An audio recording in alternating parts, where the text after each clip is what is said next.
that is a really fair question, and I still want to know, Professor Zhang, if you're watching, I still would like to know. You looked at the potential effects of um on the credibility with the credibility of an organization in the eyes of general public per se, just split up between Trump and Biden supporters. But again, I do ask the question, and I have yet to see it really answered anywhere.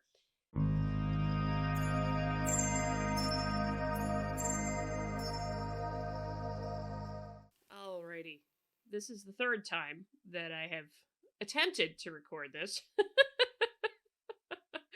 I'm having some difficulties with the recorder, so hopefully this time I've ironed it out. But it's good to be back with you. I was also sick last week. Apologies for that. But I wanted to talk about this a lot last week when it came out. This is a Nature article. Political endorsements can affect scientific credibility. And as they note here at the beginning, in 2020, Nature endorsed then candidate Joe Biden for the presidency in the United States. And Nature was not the only one, and it's not the first time Nature has done this. Nature in 2016, I believe, endorsed Hillary Clinton for president. And in 2020, Nature was joined by Scientific American, also doing the same endorsement. And what, same endorsement of Joe Biden, that is.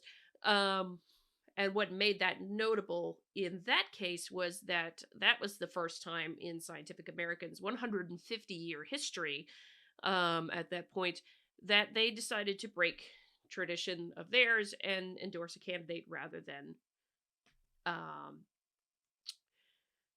not, as it were. So this is where it gets interesting. But this is, I mean, the article itself is great, but actually that's not what I shouldn't say the article is great. The article makes a point here, but what I suggest reading is actually the study, which is linked here on the page. And of course, the link for all of this is in the description for you, as always. So here is the actual article itself. Political endorsement by Nature and trust in scientific expertise during COVID-19. High-profile political endorsements by scientific publications have become common in recent years, raising concerns about backlash against the endorsing organizations and scientific expertise. In a pre-registered, large sample-controlled experiment, I randomly assigned, this is one author by the way, I randomly assigned participants to receive information about the endorsement of Joe Biden by the scientific journal Nature during the COVID-19 pandemic. The endorsement message caused large reductions in stated trust in Nature among Trump supporters. This distrust lowered the demand for COVID-related information provided by Nature, as evidenced by substantially reduced requests for Nature articles on vaccine efficacy when offered. The endorsement also reduced Trump supporters' trust in scientists in general. I tend to dispute that, but we'll get to that. The estimated effects on Biden's supporters' trust in Nature and scientists were positive, small, and mostly statistically insignificant. I found little evidence that the endorsement changed views about Biden and Trump. These results suggest that political endorsement by scientific journals can undermine and polarize public confidence in the endorsing journals and the scientific community. So, this is great. And just to lay some background for you, it's been a big bit of a debate for a long time in amongst many different disciplines of scientists, actually, how much one should get into advocacy in your professional capacity. Now, I say in your professional capacity because there is a long history of scientists who do have strong religious beliefs, strong beliefs on other things outside of their professional discipline. And one of the things that came up in Anna Krailov's article was the idea of, should you really start trashing a scientist for their beliefs and perspectives, trashing the work of that scientist for their belief and perspectives that have nothing to do with their discipline. And this has to do with that. We actually recognize, and Jonathan Rauch talks about this in Constitution of Knowledge also, there's a recognition that one does not necessarily have to be an atheist, per se, to be a scientist. You're pursuing the truth. You don't necessarily have to be an atheist. you can have very strong religious beliefs and beliefs about different things and yet still be able to be a scientist, hence universalism also involved in that as a norm. But because of the separation or the long understanding of the separation between science as a discipline and the profession versus our personal beliefs as human beings on different topics that are unrelated to our professional expertise. Um, this is where you get into the interesting question of should a scientist or should not a scientist endorse political candidates or get involved in advocacy for very specific policies, very specific bills, legislation, that kind of jazz. And that's where this kind of canon of a study falls in. Nature, of course, as I said, already decided they're going to go ahead and do endorsements. We're going to get into that a little bit more, but I do want to show you some of the results from this study. And the reason I always recommend you go see the studies, you can also see things like this, where you can see actually this is exactly what participants in this study that was done by this author were shown. If you were shown the endorsement, this is what you got to see. If you were shown a control, which basically nothing political, is very neutral, since it's just about formatting changes, you get something completely different. And the idea is what's the difference in terms of looking at the results. And these are the key sort of figures, and it gets summarized in that Nature summary article, whereas this journal article is specifically in Nature Human Behavior. So the question asked here, in your opinion, how informed are editors of the journal Nature when it comes to providing advice or science on science-related issues facing society? And this is actually what he's talking about in that. How informed do you think the authors are? The editors are of Nature, I should say. This is Biden voters and this is Trump voters here on the left side.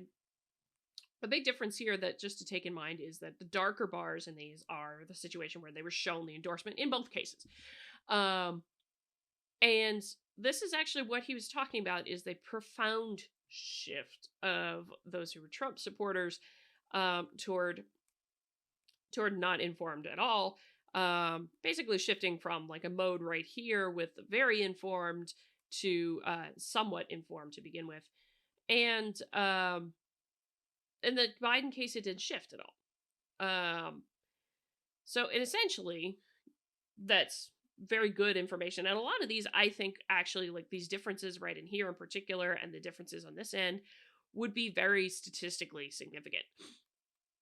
Actually, I don't think this would be a statistically significant difference, but I do think some of these, with the sheer size and knowing that this is a percentage right here, each of the bars in like this case, this case, this case, this case, and this case should sum to 100, and they about do. Here, so the one after that is a question of when contentious or divisive, issues are concerned. How much confidence do you have in the editorial board of Nature to provide their unbiased opinions to the public to the best of their knowledge? And this is actually the really striking one here. You had a nice, decent, somewhat like normal distribution spread of those who were in the control among Trump supporters, but if they were shown the endorsement and then asked this question, yeah, okay.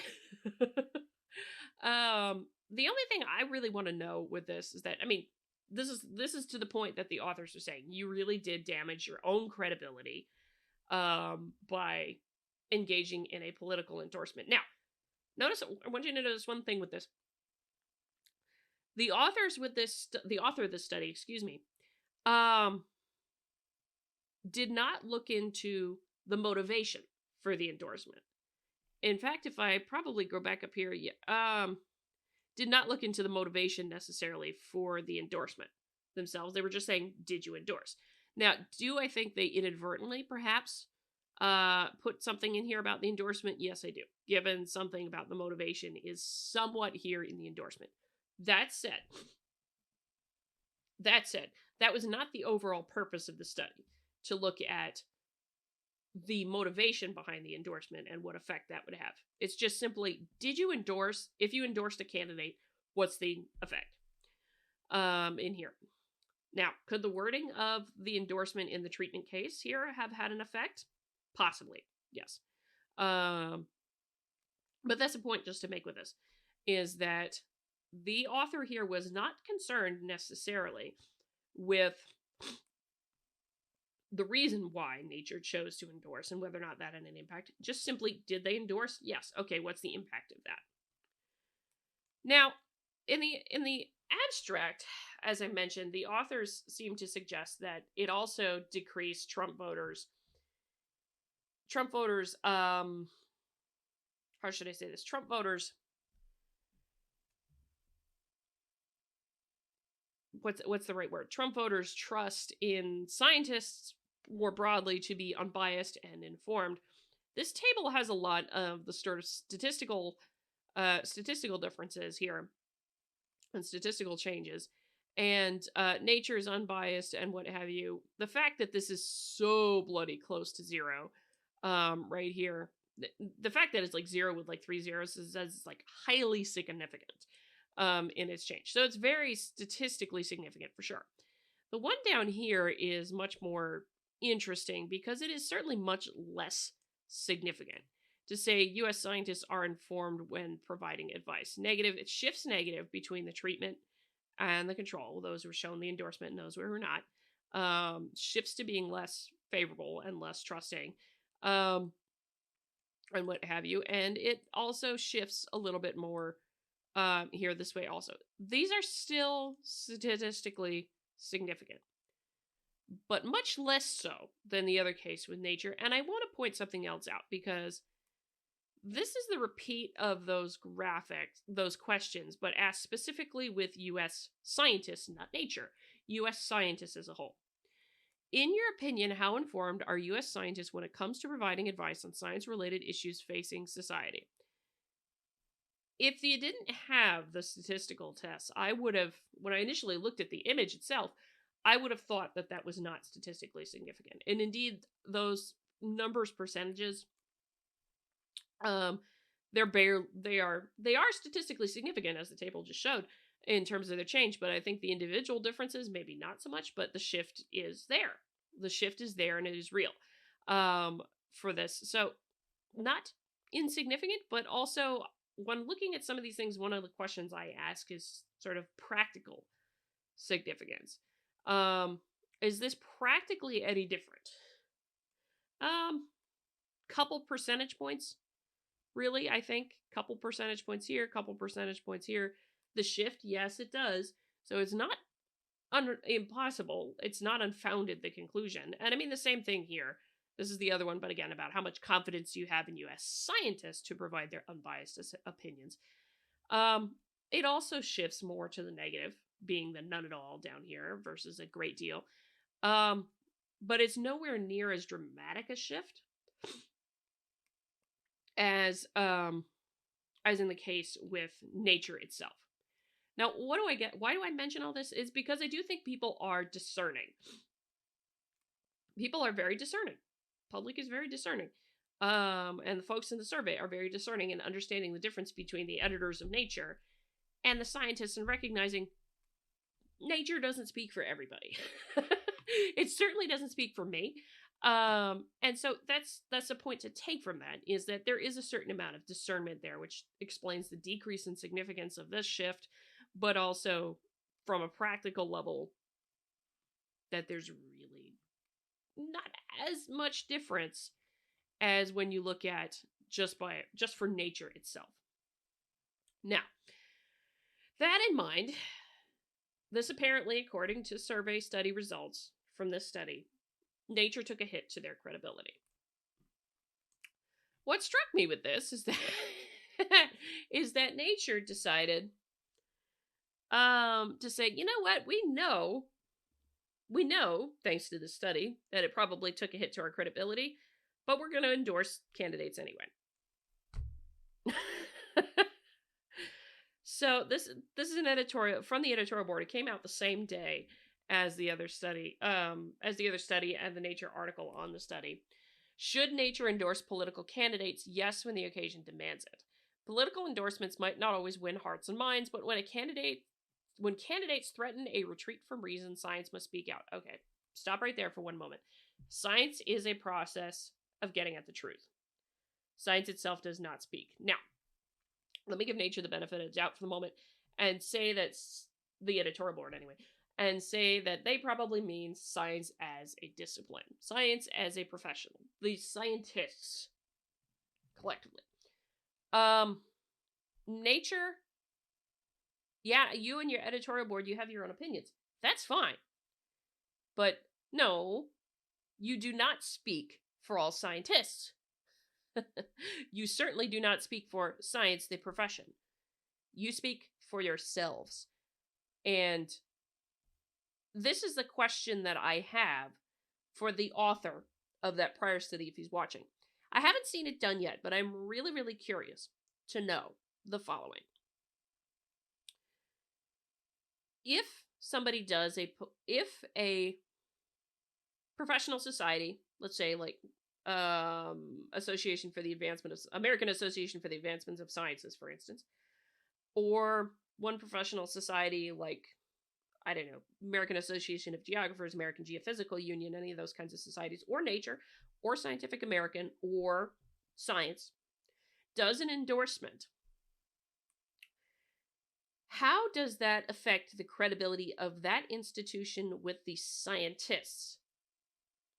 Because I think those of you who know been following this channel long enough know that I don't think very highly of Nature anymore.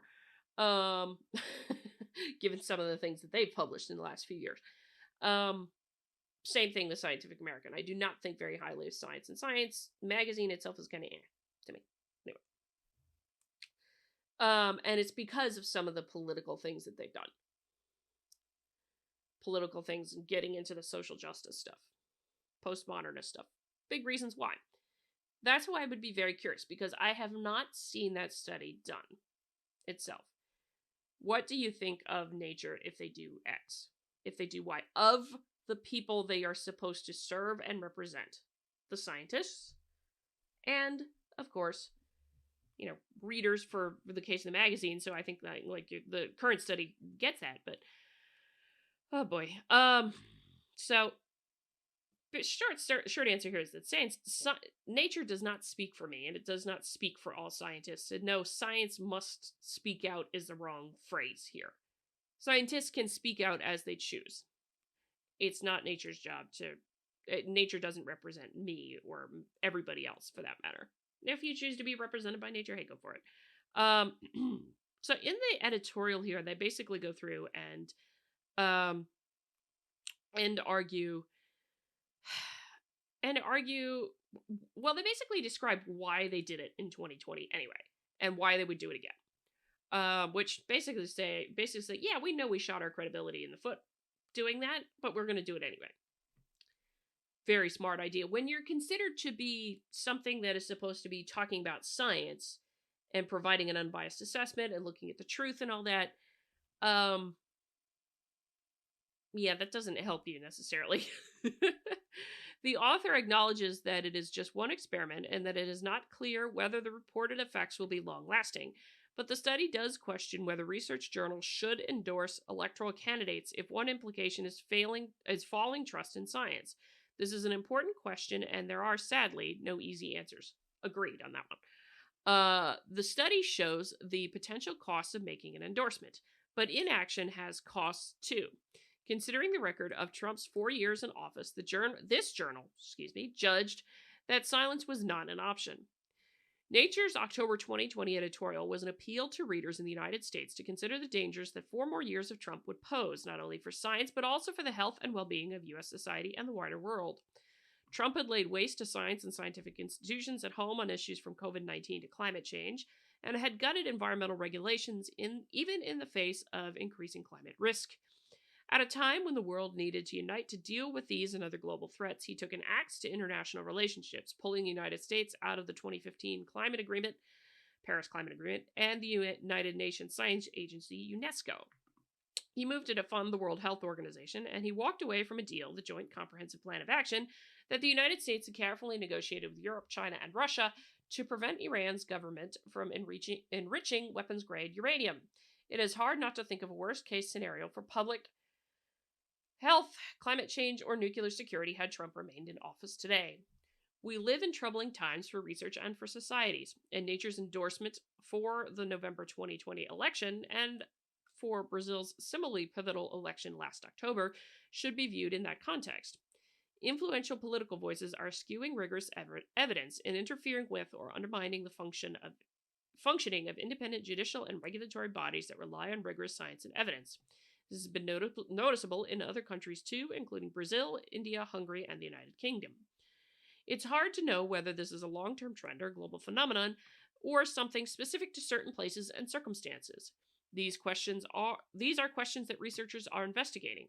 Scientists are also testing strategies for ways to bridge political divides, as Nature reported in a feature earlier this month. Nature doesn't often make political endorsements, and we carefully weigh up the arguments when considering whether to do so. When individuals seeking office have a track record of causing harm, and when they are transparently dismissive of facts and integrity, when they threaten scholarly autonomy, and when they are disdainful of cooperation and consensus, it becomes important to speak up. We use our voice sparingly and always offer evidence to back up what we say. And when the occasion demands it, we will continue to do so. Now, two things.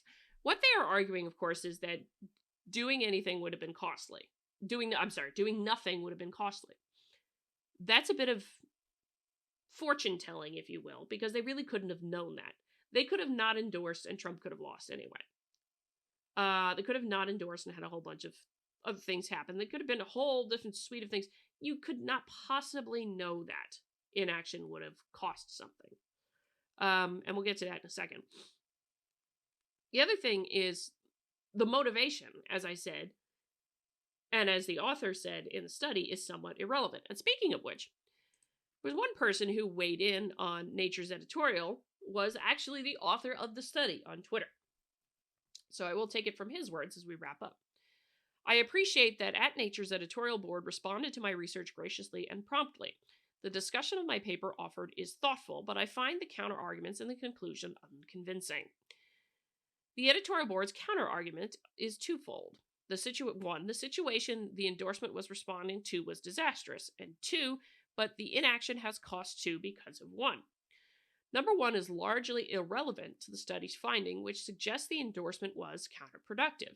This does not imply or hinge on the statements in the endorsement being false, or that it was responding to truly disastrous situations. Exactly.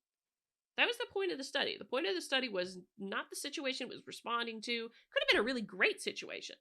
You know, it could have been something really great going on, and oh hey, we think Biden will be great for this and all this other kind of stuff and what have you, will be better than X for it. On positive note. And it wouldn't have mattered. Really wouldn't have mattered necessarily. That said, I will point out the phrasing that was in the endorsement shown probably hints at the motivation somewhat, and I would, parody the extra question that could be asked. If you phrase the endorsement differently, how would people react, or would people react differently? Total other question. Two, if true, would be relevant, but there's no evidence that inaction has costs. A bad situation is not costs of someone else's inaction unless their action can materially change the situation for the better, which is exactly what the study suggests to not be the case. In other words, doing the endorsement caused more harm than doing nothing, is what he was trying to say there, is what he is saying there, effectively. I feel the arguments offered in this letter are relevant only as a descriptive explanation for why the editor made the decision to endorse, which I can and do empathize. But as a prescriptive argument that they should have done it and should do it again in a similar situation, they are largely irrelevant, especially with the benefit of hindsight and data. I think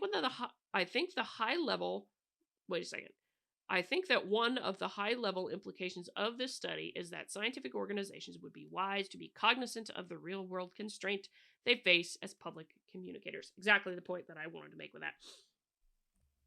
With this whole thing is that the argument about whether or not scientists should be getting into advocacy either for specific candidates, political candidates, figures, or specific policies or what have you is not new. It's a very, very old argument.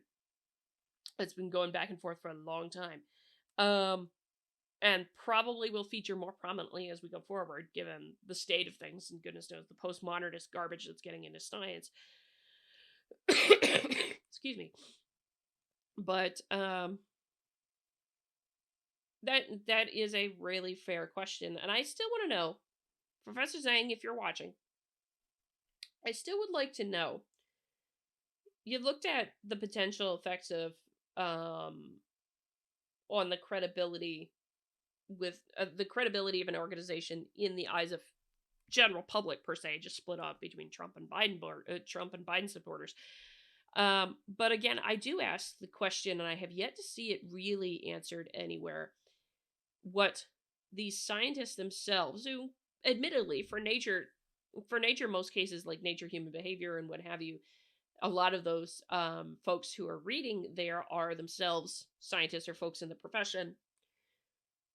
What did those people who are in those professions and different professions think of the endorsement? Did it hurt nature's credibility with respect to the scientists themselves? That is actually something I would be really interested in seeing. And similarly for other scientific organizations. The other question, of course, is that, one of the things we have to think about is, does this extend? Because Twitter science, right? The author himself is here on Twitter. Twitter science, very much, every scientist is getting out there doing something on Twitter. Every scientist is either going by Twitter or social media or what have you. When you're doing that and you're tweeting, commenting, what have you, let's say you start endorsing a candidate or something like that as part of your Twitter feed.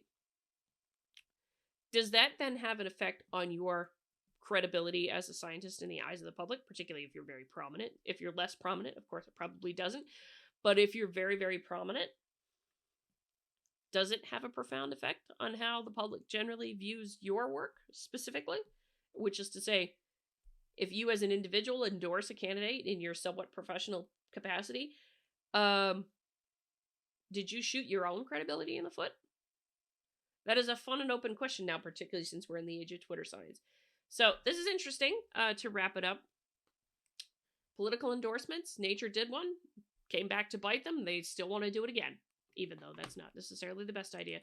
Let me know what you think. Hit the like button on the way out the door, comment on the video, share the video, subscribe to the channel, all that lovely good jazz. Until next time, I'm Adrian. May you all stay curious.